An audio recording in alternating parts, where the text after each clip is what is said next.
make sure that you need to know. I mean, that's the thing is, if you don't know, you can't even ask a good question. It's part of the Correct. problem. And I'm not dissing every single designer and developer Oh out no, there no. or graphic artist. I mean, if you follow our channel, you look at all of our all of our different videos, we're going to start really breaking this down and what this is going to mean. But if you're not doing the right things inside of your business to make AI recognize you, you are not going to be found on voice search anymore. You're not going to be found on local search. You're not going to be found on maps.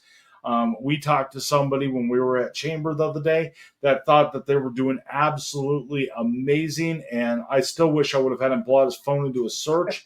And it's why we picked carpet cleaning in the very beginning, because he does carpet cleaning and auto detailing. But it's one of those things to where he says he's paying for all these ads, but he's not even showing up. I can't get him to come up at all.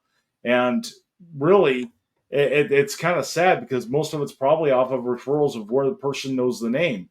But when someone comes in and knows your name and puts it into the search, they go through the same exact funnel as everybody else, and they have to make it through your competition to be able to get to you. And Right, that gives you more opportunities to lose that sale than to gain that customer at the end of the day. right. And so, and